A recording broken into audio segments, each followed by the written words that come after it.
Bismillahirrahmanirrahim. Assalamualaikum warahmatullahi wabarakatuh.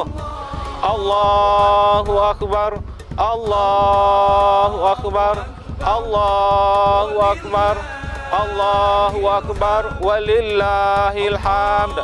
Saya Abdul Kariman, Inspektur Kabupaten Aceh Tenggara, beserta seluruh keluarga besar Inspektorat Kabupaten Aceh Tenggara, mengucapkan selamat Hari Raya Idul Fitri 1 Syawal 1441 Hijriah.